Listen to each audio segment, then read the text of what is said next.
समधी जी, रउआ हमार पगड़ी बचा ले। अरे ना समझी जी, ऐसे काहे कहतनी? अरे ई सब पर ऊपर वाला के खेला है। रउआ तो जानते बानी, होई है सोई जो राम रच राखा, को कर तर्क बढ़ा वही साखा। रउआ से एक और निवेदन बा। कहीं सुधा के बिया हमनी के एक बाहे कदनी जा, वो बड़ा उहा पोह में बिया, ऊपर से ओकरा बहन के आघात लागल बा। हाँ ही तबा तो हम चाहता नहीं कि ओकर विदाई अभी ना करके गौना बाद में करवाई थी ना, तरा और बड़ी मेहरबानी हुई। ठीक बा, रउआ ठीक कहतनी, लेकिन हमरो एक बात बा, रउआ के गौना जल्दी देवे के हो कि? हाँ जी। का गौना गौना ना आई? हमरे से बिना पूछले, बिना सलाह मशवरा केले रउआ दूसरे लड़की से ब्याह कैसे करवा देनी? एमे दिक्कत का बा? आखिर एहू लड़किया तो वही घर से बानू। ओ घरे का लड़की हा, बाकी वो लड़की नहीं ना जोने के हम पूजले रहली, जोने के हम छकले रहली। ऐसे तो क्यों से ब्याह करके चल रही जी? अरे तका भाई, लड़की सुंदर बिया, गुनी बिया, संस्कारी बिया, तब बिया हो गल तका भाई। और ही फिर देखल सुनल जानल समझल बिया, छेका में देखले रहलू ना, कितना कर्मठी बा, अकेला ही सब संभाल ले रहे। अरे तेकर मतलब इतना न होई कि मतलब कोनो भी कर्मठी और मेहनती लड़की के देख के अपने बेटा के ब्याह कर दे हम, और कुछ जानो सुनो जरूरी नहीं कि होला का? अरे यश के माई, जवन होखे के रहल नु वो हो गई, अब हल्ला मचौला से का होई? होई, जरूर होई। अभी खाली ब्याह भइल बा ना, गौना ना भइल बा ना, तो गौना होई भी ना। हाँ, हमें गौना लिए वही कि नहीं के? ई का कहत रो दुल्हन? हाँ, शादी ब्याह कोनो गुड्डा गुड़िया के खेल ना हो। आ जब चाहे तब काटी, आ जब चाहे तब मीटी। वह समझ लियो माँ जी, बाकी गौना ना आई तो ना आई। ई कहाँ कहत बाड़ू माई? अरे तो चुप रहे, तोर मती मराई ले लोगन के संगे ब्याह के क्या गइला हा? गधा कहीं का दिमाग खराब कइले बड़ा हमार। अरे जाए दा बबुआ, चला अच्छा भइल, सब बढ़िया से बीत गई, ना तो दरवाजा से बारात वापस जाइत न तो केहू के मुंह दिखावे लायक हम ना रहती। ठीक है कहा तनी, सुधा बिटिया बहुत ही अच्छा बिया, हमने के मान सम्मान के लाज रख देलस, नहीं तो एक जानी तो हमने की इज्जत के पाई लगावे पे तुल गई बड़ी। वो तो ठीक बा भौजी, मगर सुनीता बिटिया कहाँ बाड़ी, कैसे बाड़ी? हमने के एक बार खोज खबर लेवे के चाहिए। खबरदार जी, घर में वो मनहूस के केहू नाम लियल तो ना तो हमरा से बुरा केहू ना होई। ए अम्मा जी, हाँ चलिए आप सब खाना खा ली। हाँ आओ तनी, जाए दी, चलिए सब। भैया, चलिए। यश के माई, लड़की में कोनो कमी नहीं की, अब परिस्थिति ऐसा आ गई कि बात मान सम्मान पे आ गई, तो अभी फैसला लेवे के पड़ल है। जवन हो गई ओके स्वीकार। कैसे स्वीकार कर लीजिए? जेता माछी क्यों घोटले बा, या तो फिर क्यों घोटले हो तो बताई, हम घोट ले।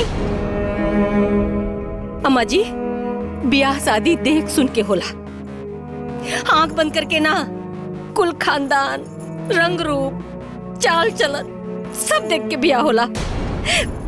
और ए तो एकरा में हौरजे का बा, घर खानदान माई बाप कुल परिवार सब तो उहे बा, खाली एगो लड़की न बदलल बा, तो लड़किया में तो हमरा कोनो हर्ज नहीं के बुझात। अम्मा जी, का लगता रहो लोगन के कि हम ऐसे ही बरबराता नहीं?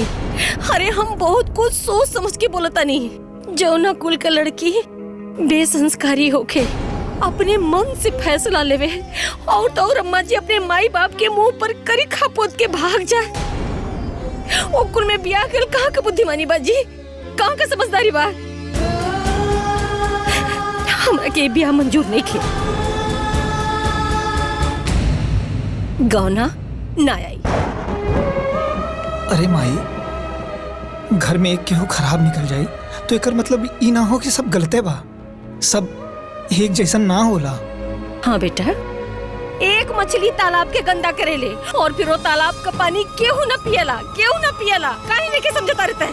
हमार बात सुनी सब लोग, हमरा के ई बियाह मंजूर नहीं खे। गौना ना आई तो ना आई, बस। अरे माई सुना तो, माई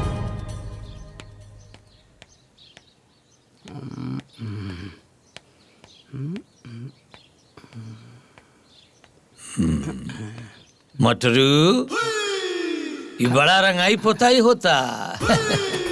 ये बुढ़ौती में रंगाई पोताई के क्या मतलब अरे?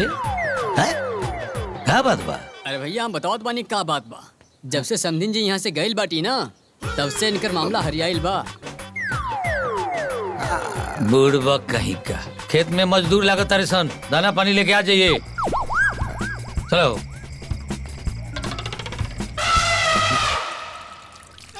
ए बहू। हाँ माँ जी।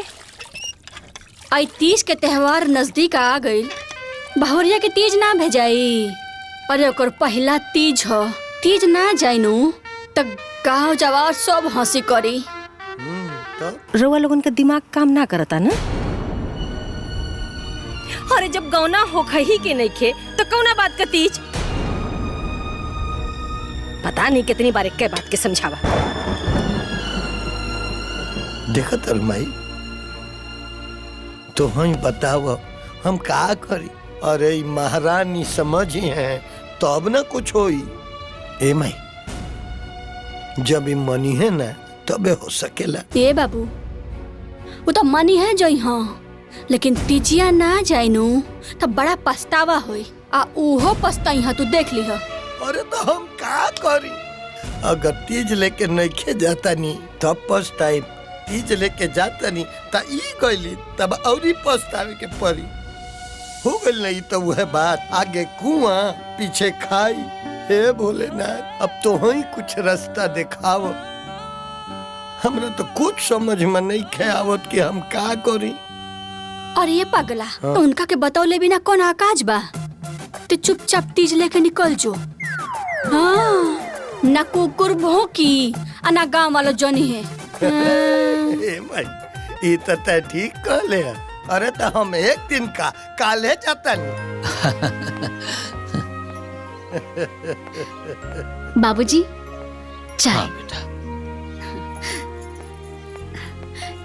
खुश रहो बेटा, खुश रहो। ले हल जाओ। बाबूजी, दादी और अम्मा जी कैसन बानी? माई तो एकदम ठीक बाड़ी। और अपना सास के हाल मत पूछो। अरे 24 घंटा अपना पतोह के सपना में खोवल बाड़ी। हमार पतोह आई तो हई करब, हमार पतोह आई तो हऊ करब, ई बोलब ऊ बोलब। का बताई? बाकी बाबूजी, अम्मा जी के तो एक बार फोन ना आयल हा, ऐसन काहे? हाँ, तब तरा मालूम नहीं खे, ऊ बरत ले ले बाड़ी कि जब हमारा पतोह हमरा घरे आई तबे ओकरा से बात करे, ना तो मिले के ललक कम हो जाई। बुझलू?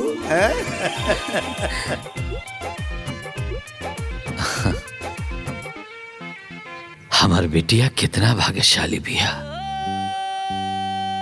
कि एकरा इतना बढ़िया सास मिलल बाड़ी। भगवान न करे केहू के नजर लागे। चाय पियल जाओ।